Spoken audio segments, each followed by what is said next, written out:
Guys, so hari ni Vox Minute terjah F-Tune Suspension HQ dekat Balakong. Alright, so kejap lagi kita nak jumpa Abang Farouk dengan Kak Sima nak dengar apa cerita F-Tune ni sebenarnya. Jom.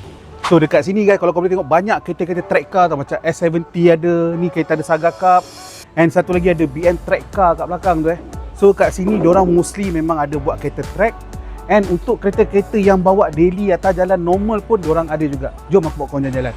So kat sini boleh nampak ni tempat working area diorang kat sini kereta-kereta diorang buat job, pasang exhauster, buka exhauster semua kat sini.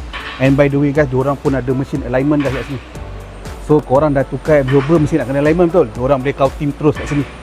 Senang.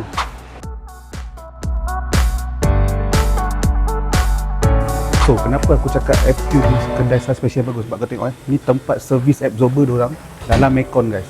Sebab apa?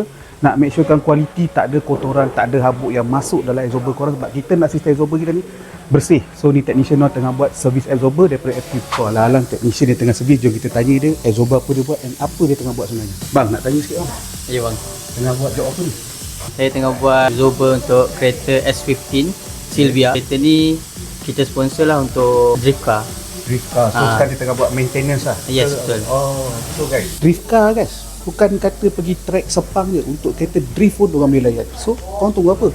Okay guys, so kita dah habis dah melawat dengan Kak Sima, Abang Farouk cerita semua, and kita pun dah nak balik. So thank you pada Kak Sima dengan Abang Farouk for your time, explain kat kita orang pasal semua. Thank you for sudi datang melawat kami. Terima kasih terima kami sebagai tetamu. Sudi bertanya macam-macam soalan. Yes.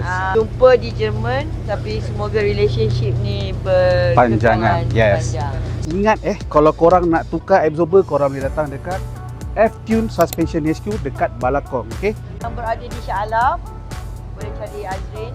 Boleh cari apa Azrin kedai? Vox Minute Garage Section 16 Shah Alam. Ingat guys, nak pakai terlaju, maintenance kena padu. Ciao.